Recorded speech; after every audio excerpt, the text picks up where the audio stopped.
क्या है और उन टिप्स के बारे में जिसके ज़रिए आईवीएफ का सक्सेस रेट बढ़ाया जा सकता है। आईवीएफ उस प्रक्रिया को कहते हैं जिसके चलते अंडाणु और शुक्राणु को शरीर से बाहर निकालकर आपस में मिलाया जाता है और भ्रूण विकसित किया जाता है आर्टिफिशियल एनवायरनमेंट में, और फिर इस विकसित भ्रूण को यूट्रस के अंदर में मतलब गर्भाशय में ट्रांसफ़र किया जाता है, और उसके बाद बच्चेदानी अगर उस गर्भ को स्वीकारती है तो भ्रूण वहाँ पे टिकता है और आगे बढ़ना स्टार्ट कर देता है और गर्भ रुक जाता है। आईवीएफ के अंदर अलग अलग तरीके की तकनीकें होती हैं जिस तकनीक के चलते अंडाणु और शुक्राणु को मिलाया जाता है। इन तकनीकों को हम स्टैंडर्ड आईवीएफ, इक्सी या इमसी कहते हैं। अब अंडाणु और शुक्राणु को मिलाने के लिए किस प्रक्रिया का इस्तेमाल किया जाएगा, किस तकनीक का इस्तेमाल किया जाएगा, वह निर्भर करता है कि अंडाणु का नंबर कितना है, उनकी क्वालिटी क्या है, और स्पर्म का काउंट कितना है, उनकी क्वालिटी क्या है। इन सब के आधार पर आपका डॉक्टर ये तय करेगा कि किस तकनीक के ज़रिए आईवीएफ का सक्सेस रेट बढ़ाया जा सकता है। अगर हम बात करें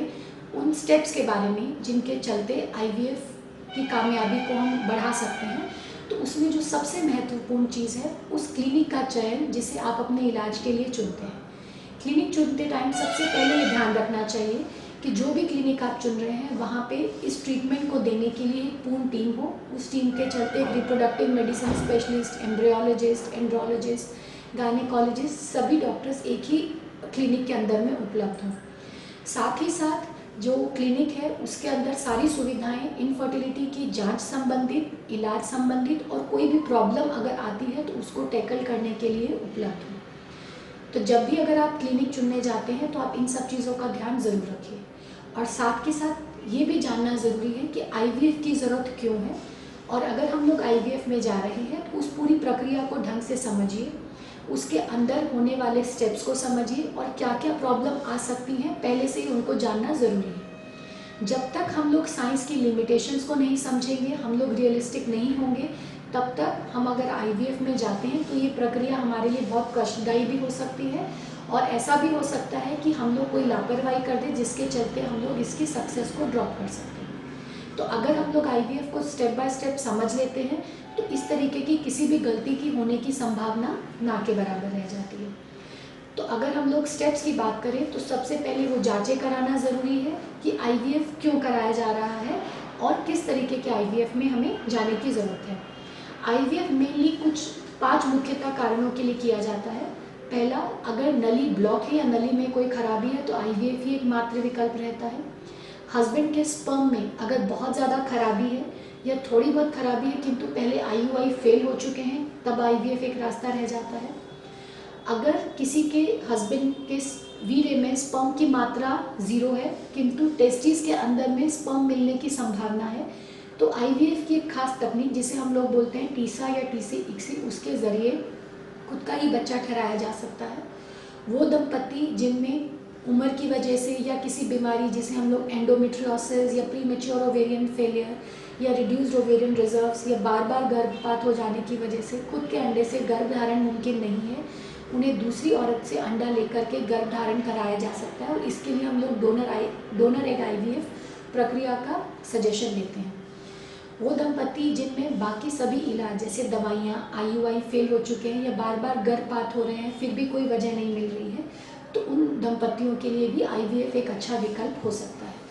तो सब जांचें कराने के बाद, ये कारण जानने के बाद हम लोग आईवीएफ क्यों किया जा रहा है और वाकई में ये जेन्युइन है, इंडिकेटेड है या नहीं, ये जान सकते हैं। उसके बाद आईवीएफ अलग अलग प्रोटोकॉल्स का होता है, जैसे लॉन्ग प्रोटोकॉल या शॉर्ट प्रोटोकॉल। जो भी प्रोटोकॉल अपनाया जा रहा है अपने डॉक्टर से उसके बारे में अच्छे से समझिए,